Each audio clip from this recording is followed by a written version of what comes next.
যে মতুয়া এটা দর্শন না এটা ধর্ম, না এটা স্বাধীন স্বতন্ত্র ধর্ম, না এটি হিন্দু ধর্মেরই একটা বিশেষ মত এবং পথ।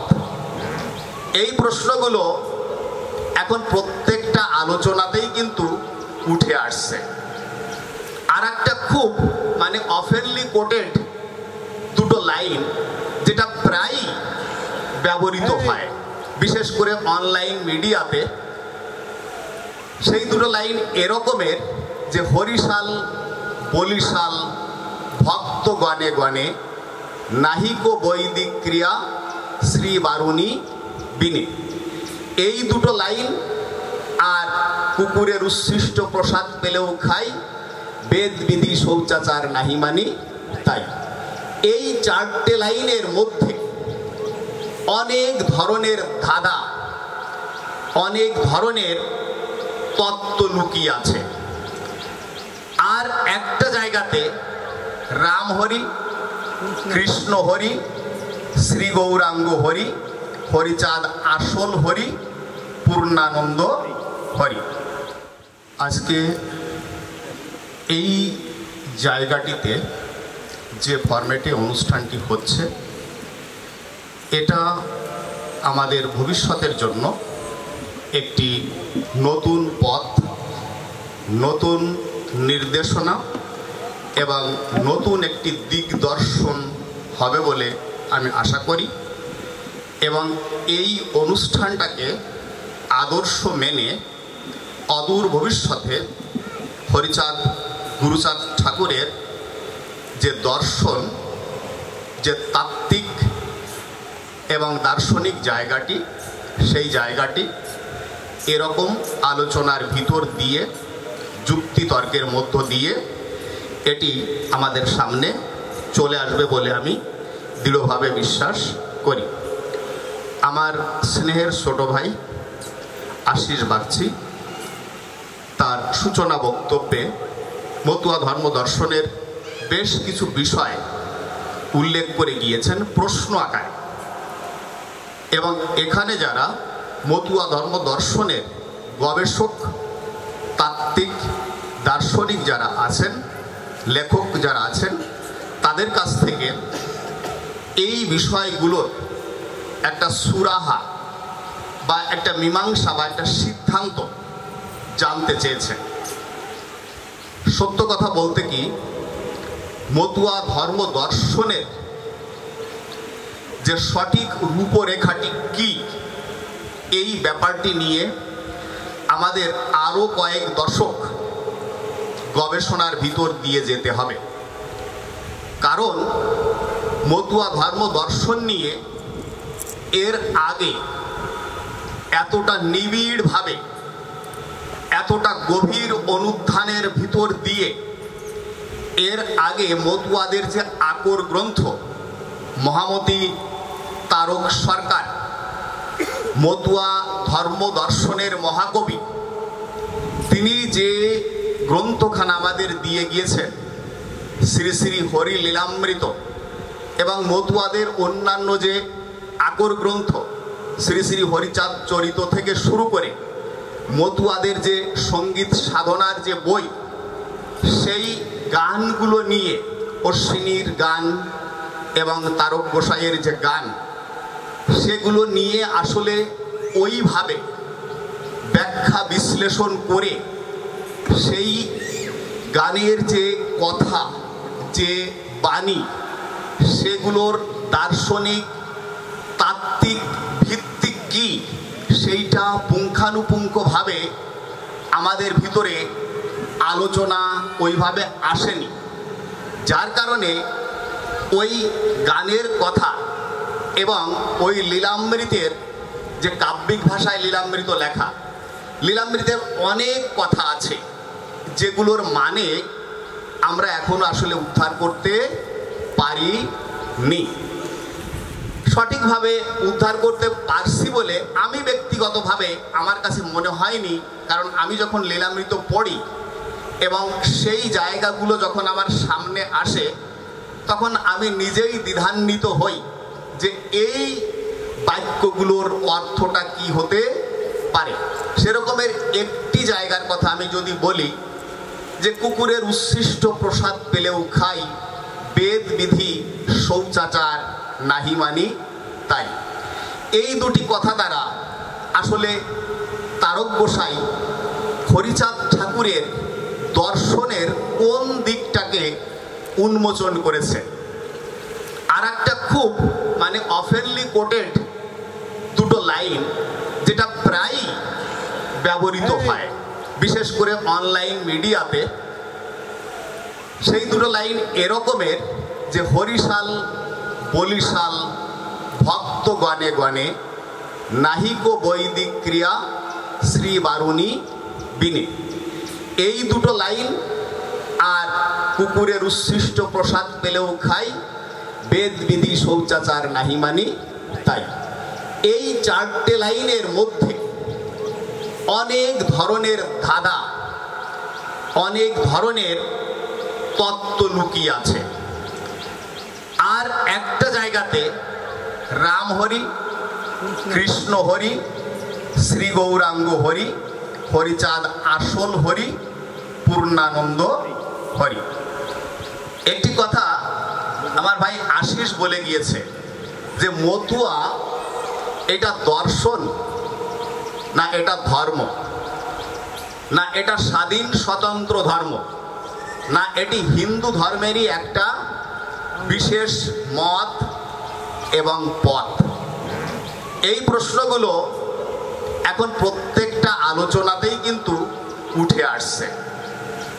যারা তাত্ত্বিক গবেষক তাদের কলমে তো আসছেই, এবং যারা তৃণমূলে এই মতুয়া দল পরিচালনা করেন, বিশেষ করে মতুয়া গোসাই যারা, তাদের মধ্যেও এই ভাবনাটি সঞ্চারিত হয়েছে।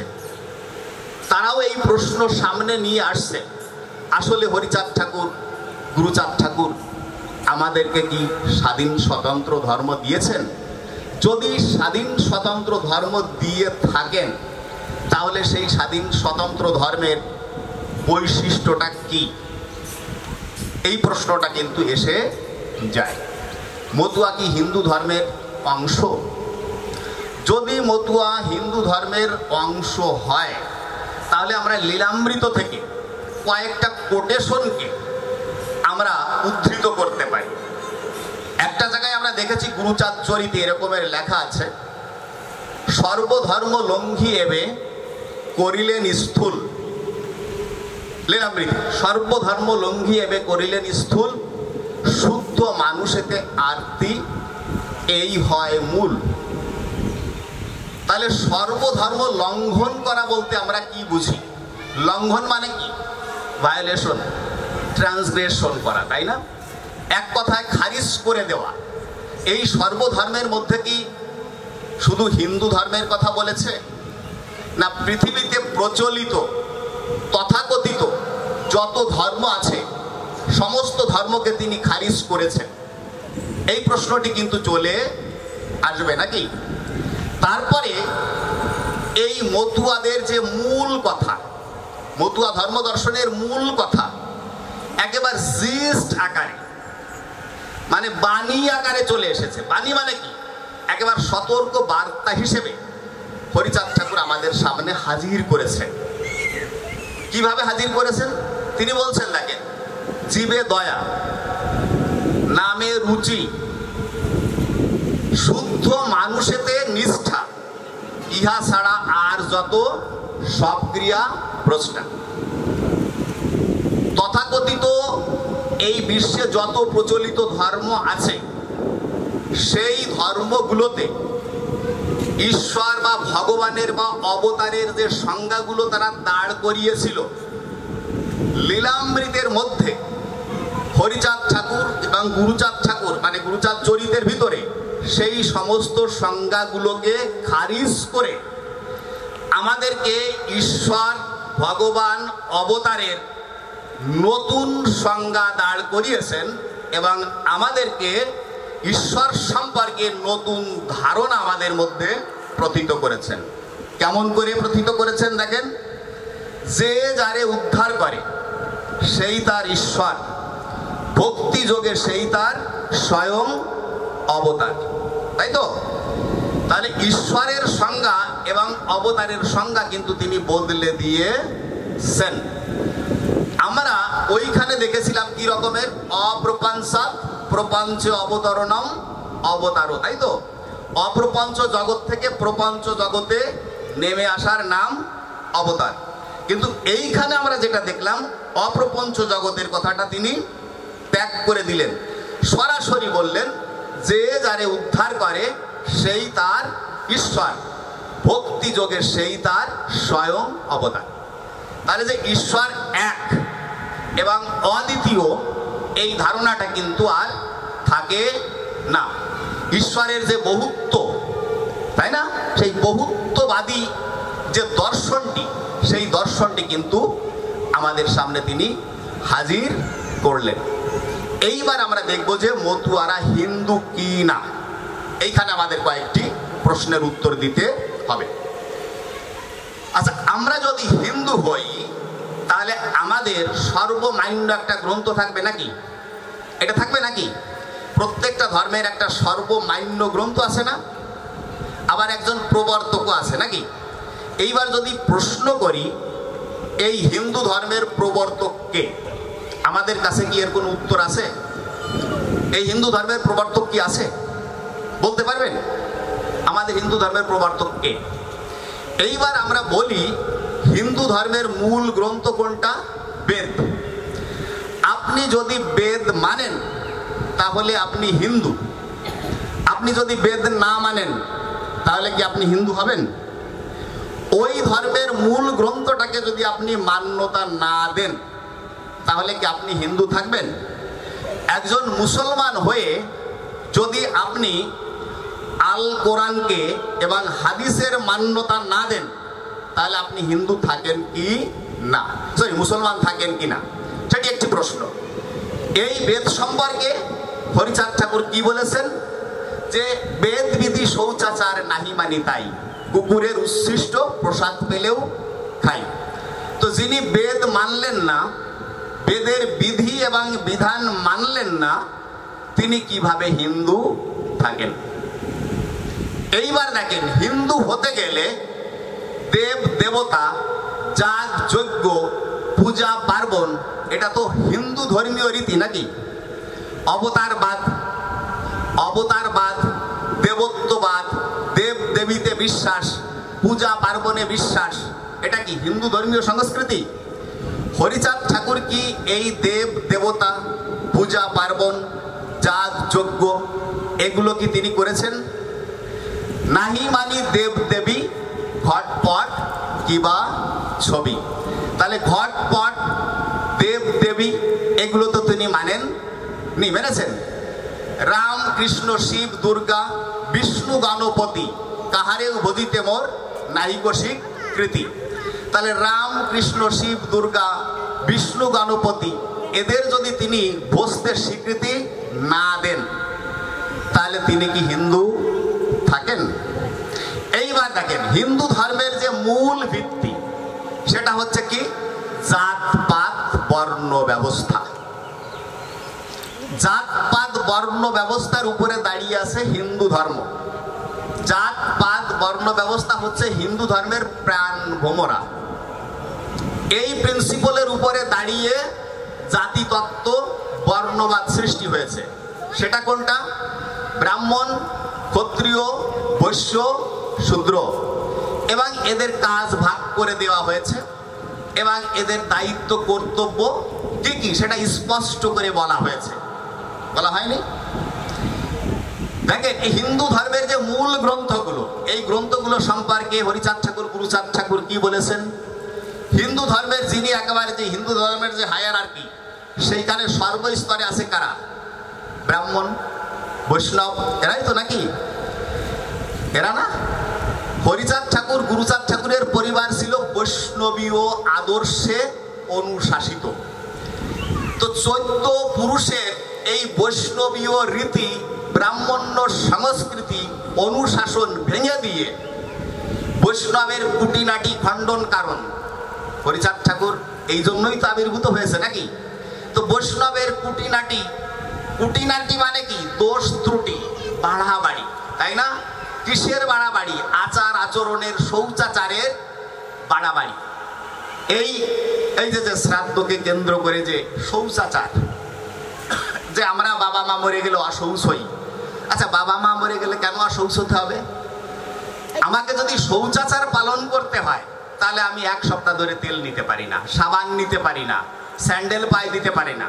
এটা দিয়ে কি শৌচাচার হয় না অশৌচ পালন করা হয়? কোনটা হয়? শৌচাচার মানে তো সুচিতা, শৌচাচার মানে তো পাক পবিত্রতা, তাই না? কিন্তু যে কাজ আমরা করি সেখানে কি পাক পবিত্রতার কোনো কিছু আছে?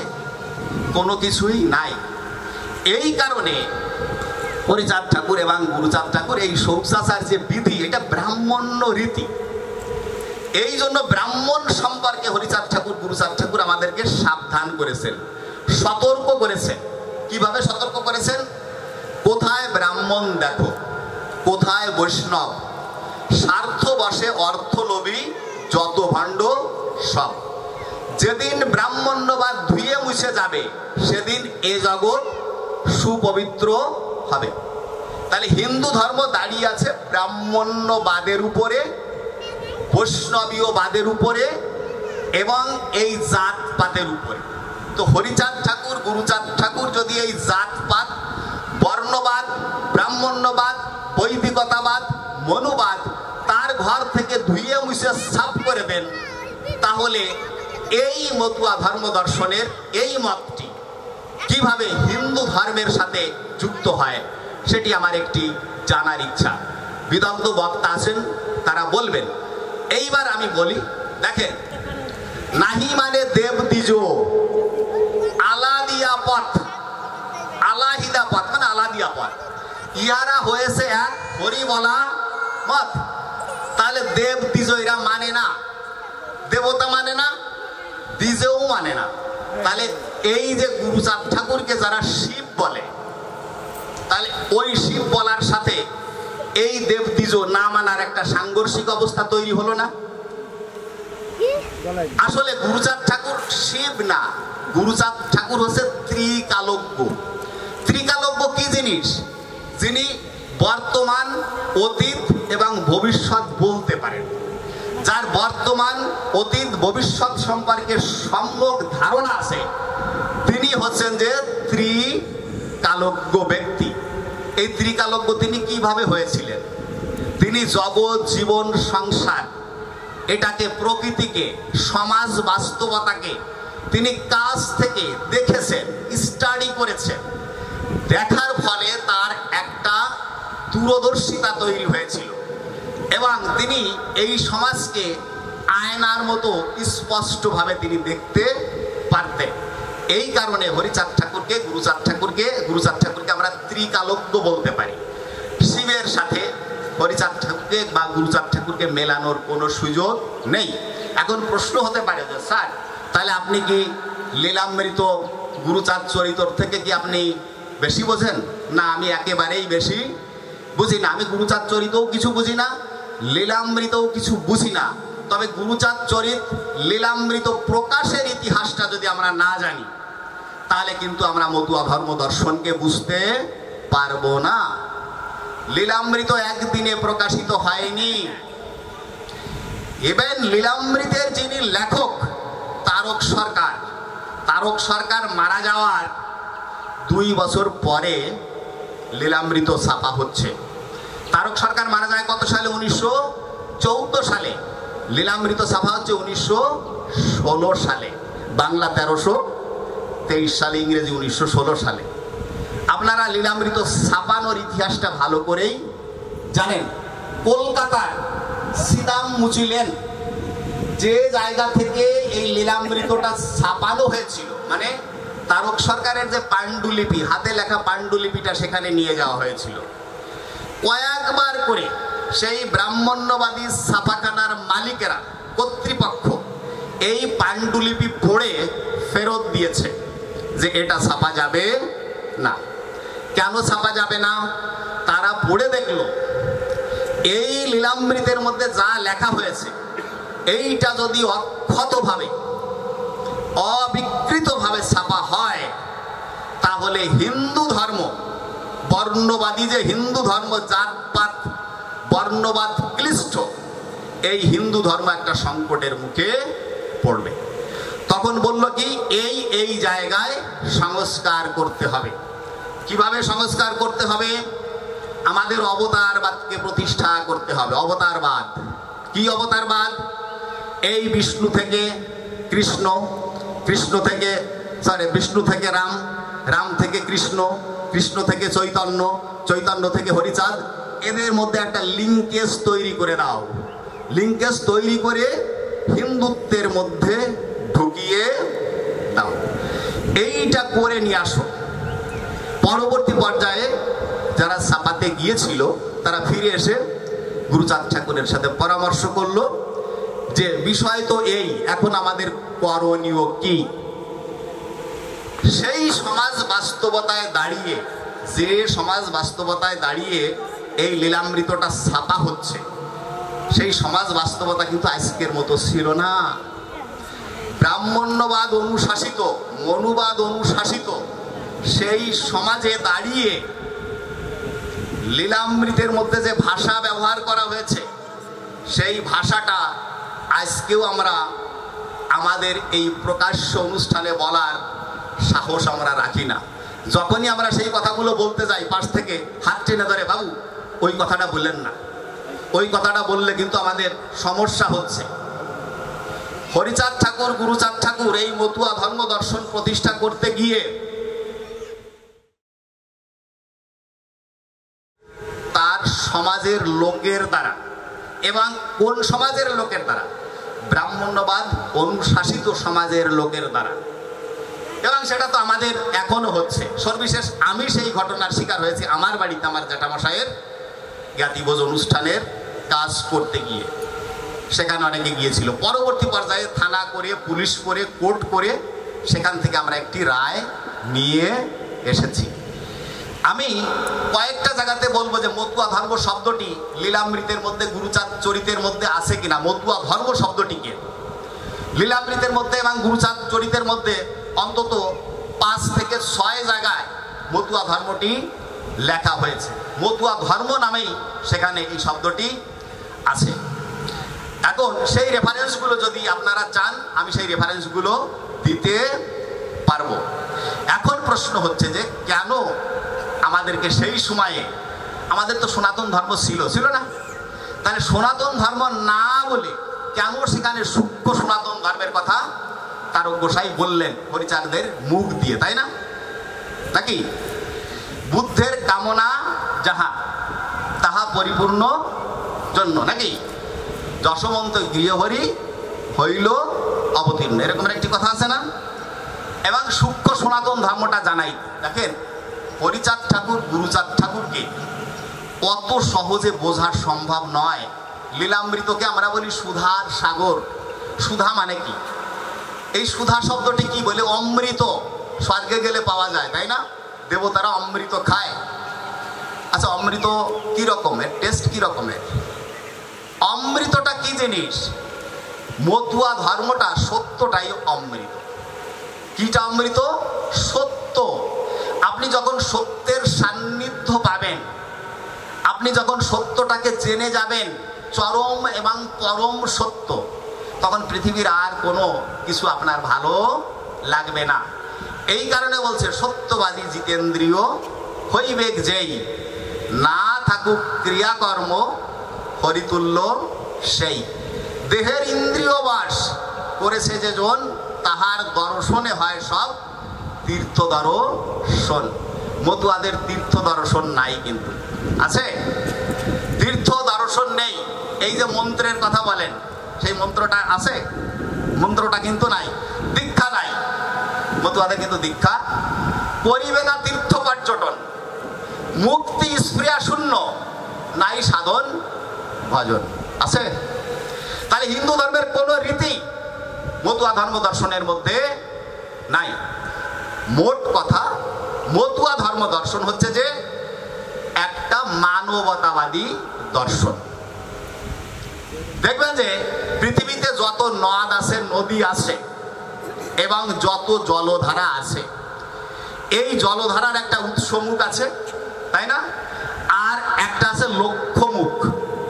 উৎসমুখ মানে কি? যেখান থেকে এটা উৎপন্ন হয়েছে। গঙ্গা হিমালয়ের গঙ্গোত্রী থেকে উৎপন্ন হয়েছে না? কিন্তু এই নদীর একটা চলার পথ আছে। সেই উজান থেকে, পাহাড় থেকে নেমে এটা চলতে চলতে চলতে চলতে ভাটির দেশে চলে যায়, তাই না? এই ভাটির দেশটা কোথায়? মানে মহাসমুদ্রের মোহনায় গিয়ে মিলিত হয়।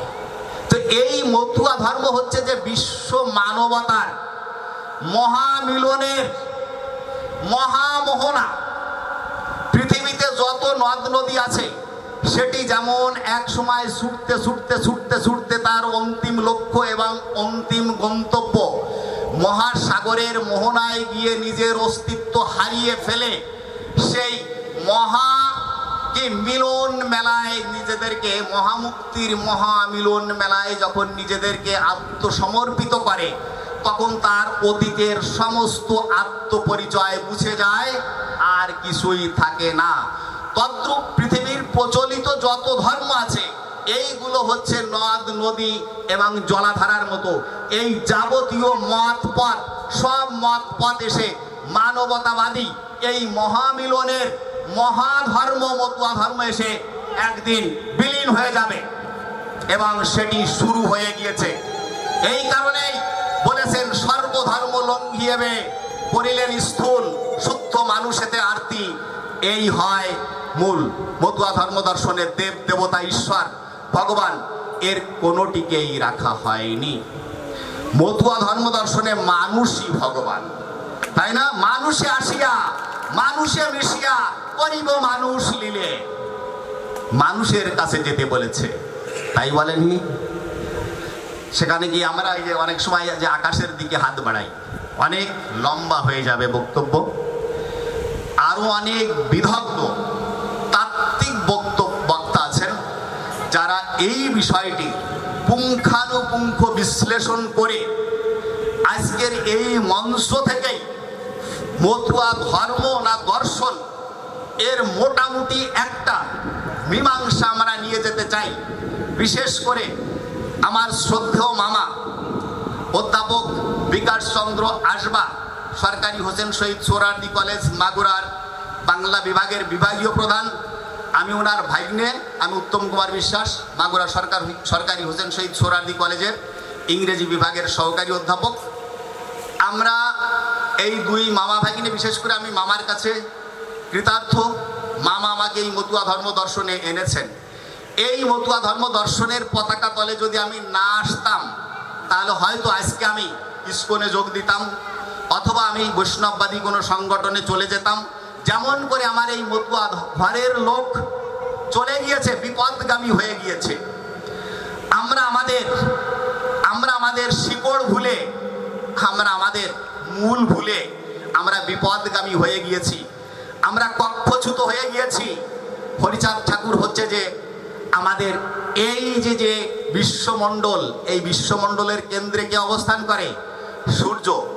সূর্য হচ্ছে মহাজ্যোতিষ্ক। এই সূর্যকে কেন্দ্র করে অন্য সব গ্রহ এবং উপগ্রহগুলো আবর্তিত হয়। হরিচাঁদ ঠাকুর এই মহাবিশ্বের, এই মহামানবের এই কি সূর্য স্বরূপ, মহাজ্যোতিষ্ক স্বরূপ, এই জ্যোতিষ্ককে আবর্তিত করে পৃথিবীর সমস্ত মানব জাতি একদিন আবর্তিত হবে। আমি এইটা দৃঢ়ভাবে বিশ্বাস করি। হরিচাঁদ গুরুচাঁদ ঠাকুর না এলে, তাদের সংগ্রাম তারা যদি আমাদের জন্য সংগ্রাম না করতেন, আন্দোলন না করতেন, ত্যাগ স্বীকার না করতেন, তিতিক্ষা না করতেন, আজকে আমাদের লেখাপড়া হতো না। হরিচাঁদ ঠাকুর আমাদের শিক্ষার দুয়ার খুলে দিয়েছেন, রাজনীতির দুয়ার খুলেছেন, চাকরির দুয়ার খুলে দিয়েছেন, ধর্মকর্মের দুয়ার খুলে দিয়েছেন। তারা দেননি। আমরা হরিচাঁদ ঠাকুর এবং গুরুচাঁদ ঠাকুরের কাছে চিরকৃতজ্ঞ। এই নবঘরের সন্তান হয়ে কেউ যদি হরিচাঁদ গুরুচাঁদ ঠাকুরের আদর্শ না মানে, আমি বলবো সে একটা সে একটা ব্ল্যাকশিপ, সে একটা কুলাঙ্গার ছাড়া আর কোনো কিছুই নয়। যে তার আত্মপরিচয় জানে না, যে তার পিতামাতাকে চেনে না, সেই সন্তানকে এর থেকে আর কি বলা যেতে পারে, আমি এর থেকে আর কিছু বলতে পারছি না। যতই হরিচাঁদ গুরুচাঁদ ঠাকুর নিয়ে স্টাডি করছি ততই বিস্মিত হচ্ছি যে হরিচাঁদ ঠাকুরের একটুও একাডেমিক শিক্ষা ছিল না, সেই হরিচাঁদ ঠাকুর কিভাবে এই ব্রাহ্মণ্যবাদীদের মতো এই রকমের একটি দুর্দান্ত প্রতাপশালী দর্শ থেকে কাউন্টার করে দিয়েছেন। সামনে যত দিন আসবে ব্রাহ্মণ্যবাদের এই নগ্ন এই যে তাদের যে সংস্কৃতি, এই সংস্কৃতিকে ভারতের ইতিহাস থেকে না বিশ্বের ইতিহাস থেকে মতুয়ার একদিন মুছে দিবে। সেদিন কিন্তু বেশি দেরি নয়। আপনারা মায়েরা যারা আছেন, বাবারা যারা আছেন, আপনার ভবিষ্যৎ প্রজন্মকে এক একটা গুরুচাঁদ সৈনিক হিসেবে, হরিচাঁদ সৈনিক হিসেবে তৈরি করুন, এক একটা বিপ্লবী হিসেবে তৈরি করুন। হরিচাঁদের আদর্শ গুরুচাঁদের আদর্শ যায় ধারণ করে সেই ব্যক্তি কোনোদিন পদানত থাকতে পারে না। হরিচাঁদ ঠাকুর গুরুচাঁদ ঠাকুর দলিত পতিতের মুক্তিদাতা। এই হরিচাঁদ ঠাকুর গুরুচাঁদ ঠাকুর না আসলে আজকে এই চেয়ারে বসার অধিকার আমার ছিল না, এই মঞ্চে বসারও কোনো অধিকার ছিল না। এই চেয়ারে বসলে আমার পাছা কেটে দিত। এরকমের মনুবাদী সংস্কৃতির নিয়ম কানুন ছিল, যার কারণে বি.আর. আম্বেদকর সাহেব এই যে মনুসংহিতা, যে মনুসংহিতা দিয়ে পুরোহিত দর্পণ লিখেছে, মনুসংহিতা সংকলন করে সেই মনুসংহিতাকে প্রকাশ্য দিবালোকে ঝেড়ে ফেলেছিলেন। ব্রাহ্মণ রচিত যত অভিনব গ্রন্থ, ব্রাহ্মণ প্রধান মার্কা বিজ্ঞাপন যন্ত্র, আপনারা ব্রাহ্মণ রচিত শাস্ত্র কোনো রেফারেন্স দেবেন না। হরিচাঁদ ঠাকুর গুরুচাঁদ ঠাকুর তার বাড়ি থেকে ব্রাহ্মণ রচিত সমস্ত শাস্ত্রকে ঝেড়ে মুছে বিদায় করেছেন। আমাদের শাস্ত্র দিয়েছেন হরিলীলামৃত গুরুচাঁদ চরিত্র। আপনাদের ছেলে মেয়েদেরকে এই হরিচাঁদ মানে এই যে আমাদের যে লীলামৃত এবং গুরুচাঁদ চরিত্র ধরে ধরে পড়াবেন, বুঝিয়ে পড়াবেন, হরিচাঁদের গুরুচাঁদের আদর্শের পথে নিয়ে আসেন। এই সমাজ নির্মাণ করতে বেশি দিন সময় লাগবে না। আজকে মতুয়ারা জেগেছে, চেতনার হরিচাঁদ গুরুচাঁদের চেতনার আলোয় আমাদের আলোকিত হতে হবে। হরিচাঁদ গুরুচাঁদ চেতনার বাতিঘর, আলো পেতে হলে এই বাতিঘরে আমাদের আসতে হবে। এই বাতিঘর ছাড়া আলো পাওয়ার কোনো আর জায়গা নেই। ধন্যবাদ সবাইকে। আজকে আপনাদের এই উজানি এই গ্রামে আসার যে কারিগর, আমার ছোট ভাই, আমরা একই ইউনিভার্সিটিতে পড়েছি, ঢাকা বিশ্ববিদ্যালয় প্রাচ্যের অক্সফোর্ড নামে খ্যাত। আমার সিনিয়র ভাই আশিস, আমরা সব ওই একই প্রতিষ্ঠান থেকে উঠে এসেছি। আমি বিপুল কুমার মৌলিক, আর যার কথা না বললে নয় আমার শ্রদ্ধেয় বিমলকর দাদা। বিমলকর বিশাল এক বটবৃক্ষের নাম। এই বটবৃক্ষের ছায়ায় যে আসেনি সে দুর্ভাগা ছাড়া আর কোনো কিছুই নয়। বিমলদার সংস্পর্শে না আসলে হয়তো আজকে আপনাদের এই পবিত্র ভূমিতে আমার আশা হতো না। আমি অবনত মস্তকে এরকম আলোকিত মানুষের গ্রামকে আমি সশ্রদ্ধ প্রণাম জানাই। এই মাটিকে আমি শ্রদ্ধাবনত চিত্তে আমি নমস্কার করে যাই। মায়েরা যারা আছেন, আমার বাবার সমতুল্য যারা আছেন, সবার শ্রীকমলে শ্রীচরণ কমলে আমার ভক্তিপূর্ণ প্রণাম শ্রদ্ধা। আপনারা আমাকে আশীর্বাদ করবেন যেন হরিচাঁদ গুরুচাঁদ ঠাকুরের এই দর্শনের পথে থেকে, আদর্শের পথ থেকে আমার এই জাতিকে, বিশ্ববাসীকে যেন আমরা হরিচাঁদ গুরুচাঁদের যে দর্শন, যে আলো তারা দিয়েছে, সেটা যেন আমরা ছড়িয়ে দিতে পারি বিশ্বের মানচিত্রে। এবং বিশ্বের বুকে এই লাল সাদা পতাকা, মতুয়া ধর্ম দর্শনের লাল সাদা পতাকা পথ পথ করে একদিন উড়বে উড়বে উড়বে, এই ব্যাপারে আমার কোনো সন্দেহ নেই। মতুয়া ধর্ম দর্শন এতটা মানবতাবাদী যৌক্তিক দর্শন, এতটা মুক্ত চিন্তার দর্শন, এই দর্শনটা সবাইকে ধারণ করতে পারে, পৃথিবীর অন্য কোনো দর্শন ধারণ করতে পারে না। মতুয়া ধর্ম দর্শন একই সাথে দর্শন এবং একই সাথে ধর্ম। দর্শনের থাকে তাত্ত্বিক জায়গা, আর ধর্ম দর্শনের তাত্ত্বিক এবং আচরিক জায়গা থাকে। আচরিক জায়গাটা কি? আমরা ডঙ্কা পিটাই, আমরা বুধবারে হরি সবাই আসি, সেখানে গান গাই, মাতাম দিই, হ্যাঁ, হরিবোল বলি, এইটা আমাদের আচরিক জায়গাটি, মানে আচরিত জায়গাটি। আর তাত্ত্বিক জায়গাটি আজকে যাই যে আমরা আলোচনা করছি, এটা তাত্ত্বিক জায়গা। এই কারণে মতুয়া একটা ধর্ম এবং একই সাথে দর্শন, সংক্ষেপে আমি বললাম। সবাইকে অসংখ্য ধন্যবাদ। শান্তি হরি সত্যভামা গুরুচাঁদ প্রেমানন্দে একবার হরি ধ্বনি বলো। জয় হোক মতুয়ার, জয় হোক স্বাধীন স্বতন্ত্র মানবতাবাদী পৃথিবীর শ্রেষ্ঠ ধর্ম মতুয়া ধর্মের জয়। জয় মতুয়া।